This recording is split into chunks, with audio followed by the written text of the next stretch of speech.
Over all the years I was in prison, there were some guys I could identify, and they would go home and they would come right back. It wasn't just once, they would go home and come back multiple times.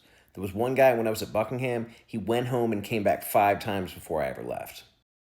I never understood it because for all those years, I just wanted a second chance. I just wanted one more chance out there in the world, and I couldn't understand how somebody would give that up.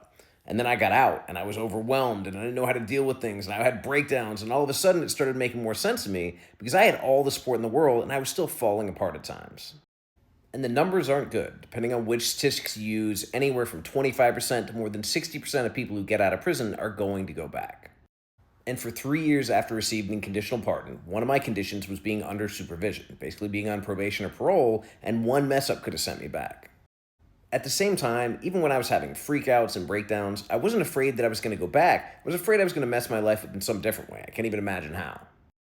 And I'm grateful for that because I had a buddy I worked on maintenance with, and he got out, he made parole. I was so excited for him. He'd been locked up for 30 some years. It's the only reason he was still eligible for parole. And he sent me one email. He said, "Jesse, you're not going to understand until you get here. It's like waking up from a bad dream." And that is exactly how I felt. I got out and I felt like, hey, I'm right where I belong. Like for the first time in as long as I can remember, I'm awake from this dream and I'm where I'm supposed to be.